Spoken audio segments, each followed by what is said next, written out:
Oke, kita mau bahas provinsi paling bontot di Indonesia nih, Papua Barat Daya, yang baru resmi lahir akhir tahun 2022. Tapi ini bukan cuma sekedar cerita soal provinsi baru ya.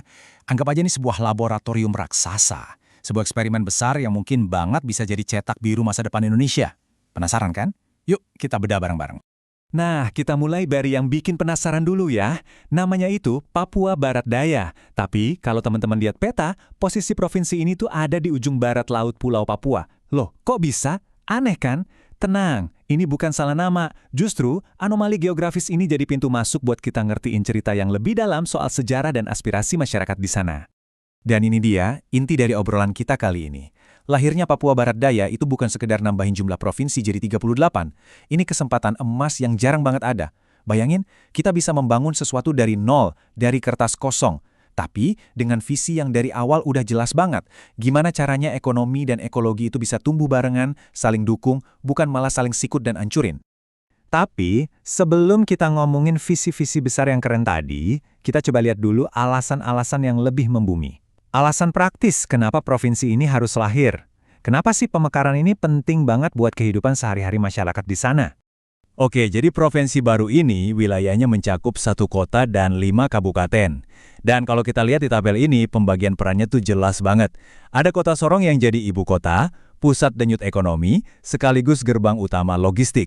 Terus, tentu aja ada Raja Ampat yang udah jadi ikon pariwisata bahari dunia, dan yang gak kalah unik, ada Kabupaten Tambrau yang perannya spesifik banget, yaitu untuk konservasi hutan. Masing-masing punya tugas dan potensi yang krusial.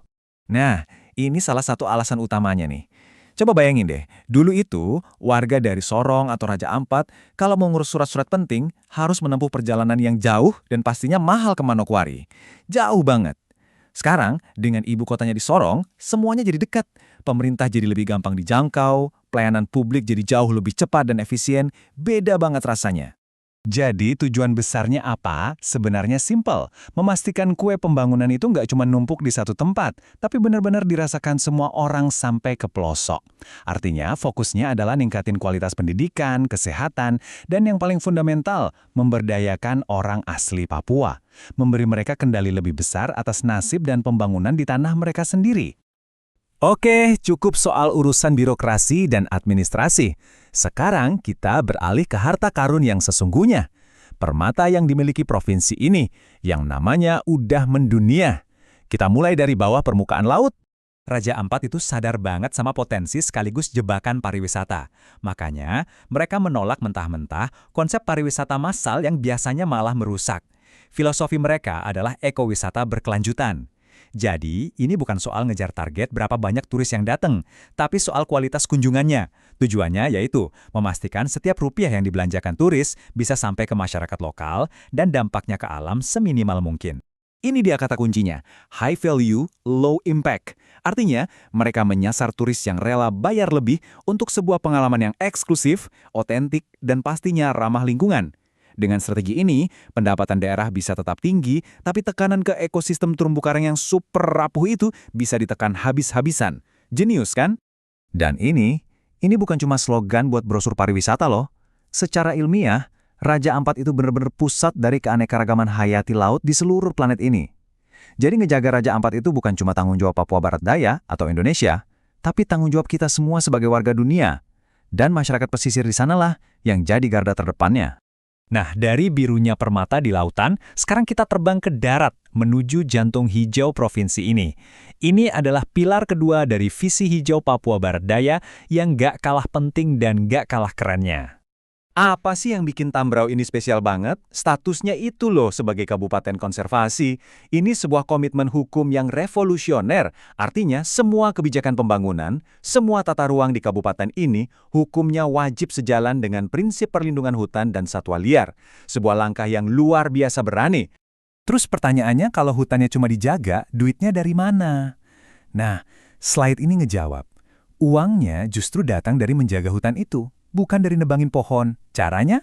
Ya dengan ngembangin wisata pengamatan satwa langka kayak burung cendrawasih, atau nonton penyu belimbing mendarat di pantainya, atau jadi laboratorium alam buat para peneliti dari seluruh dunia. Dan yang paling inovatif, ini dia, perdagangan karbon. Wah, ini konsep yang brilian banget. Sederhananya gini, Kabupaten Tambrau itu bisa dapat bayaran dari dunia internasional cuma karena mereka berhasil menjaga hutan mereka tetap utuh. Kenapa? Ya karena hutan mereka itu berfungsi sebagai paru-paru dunia yang nyerapin karbon dan bantu ngelawan perubahan iklim. Disinilah ekonomi dan ekologi benar-benar bisa salaman. Jadi kita udah punya dua pilar utama nih, pilar pariwisata biru dari Raja Ampat dan pilar konservasi hijau dari Tambrau. Sekarang gimana caranya dua pilar ini dirangkai jadi satu cetak biru ekonomi yang utuh buat seluruh provinsi? Untuk sektor kelautan, visinya adalah ekonomi biru. Ini artinya, manfaatin laut itu pakai otak, bukan cuma pakai otot. Bukan lagi eranya nangkap ikan sebanyak-banyaknya sampai habis, tapi nangkap secara terukur, pakai kuota.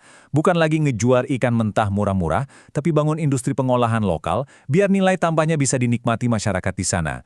Dan ini dia, peluang emas yang mungkin nggak dimiliki provinsi lain.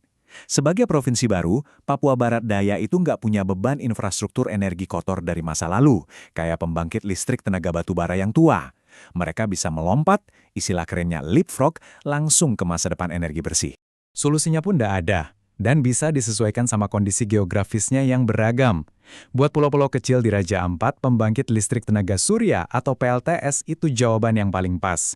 Sementara di daerah pedalaman yang banyak sungainya, kayak di Tambrau dan Maibret, pembangkit listrik tenaga mikrohidro bisa jadi tulang punggung energi bersih buat desa-desa terpencil. Kutipan ini benar-benar merangkum semuanya dengan sempurna. Papua Barat Daya itu bukan cuma lagi membangun dirinya sendiri. Mereka itu lagi menciptakan sebuah etalase, sebuah showcase. Contoh nyata yang bisa dilihat sama seluruh Indonesia, bahkan dunia, tentang gimana sih pengembangan berkelanjutan itu kalau beneran diwujudkan. Jadi, poin terpentingnya adalah ini. Aset terbesar Papua Barat Daya itu bukan tambang emas atau perkebunan sawit raksasa. Aset terbesar mereka adalah alamnya yang luar biasa indah dan kaya. Dengan mengkapitalisasi alam ini secara bijak, lewat ekowisata, ekonomi karbon, dan ekonomi biru, mereka bisa membuktikan satu hal yang sangat penting. Menjaga alam adalah cara terbaik untuk menjadi sejahtera.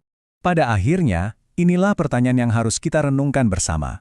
Papua Barat Daya sudah mengambil langkah pertama yang sangat berani dan visioner.